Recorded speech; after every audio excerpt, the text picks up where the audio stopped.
Okay. So the interesting thing, and I don't know if it's necessarily interesting, but it is.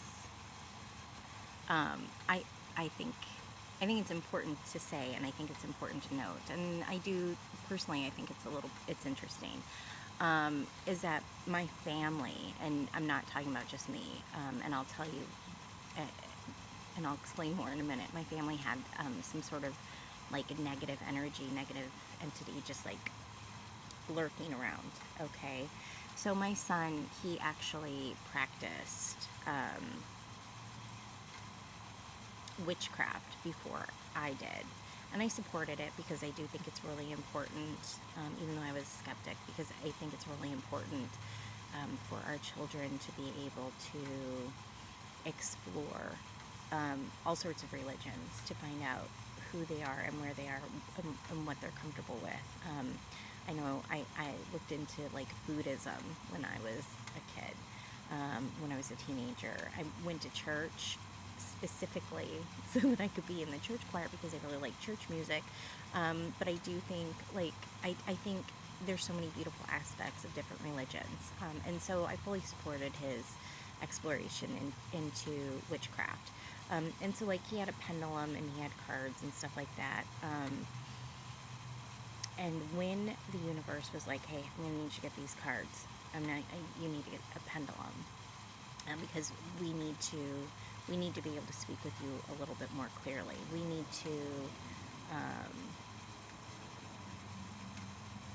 we this is how, if you want us to come to you in your dreams, this is, we'll come to you in your dreams if that's something that you're open to.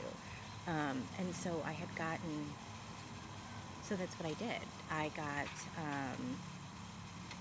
the pendulum and I got the cards, and I started teaching myself how to use them. And there was this energy that came across, and they tried to come across as a family member. But it turns out they were like, hey, this person is also talking to Baz. And I was like, and every time this energy came up, Hecate would pop on and would take over the pendulum. Family bad advice, family bad advice, family bad advice. And I was so new at this that I didn't have the boundaries in place that I should have, or that I do now. And I'm not talking like just spell work or anything, or like cleansing, like stuff like that.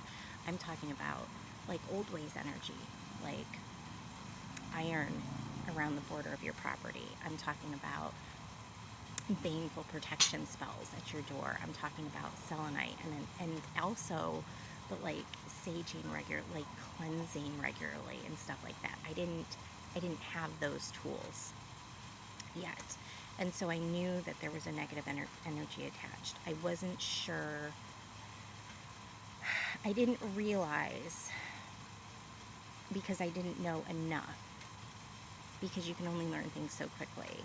I didn't know that the person coming across from the other side of the veil was like a trickster energy, was like a negative energy.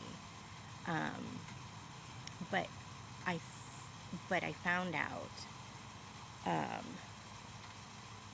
that it was there, and I found out that it was talking to my son, but it told him not to tell me and to keep secrets. And that's not okay.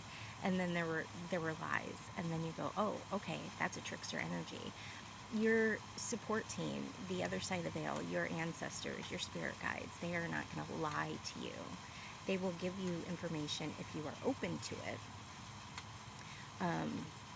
We're at 4:25. I'm going to stop and go to a part 4.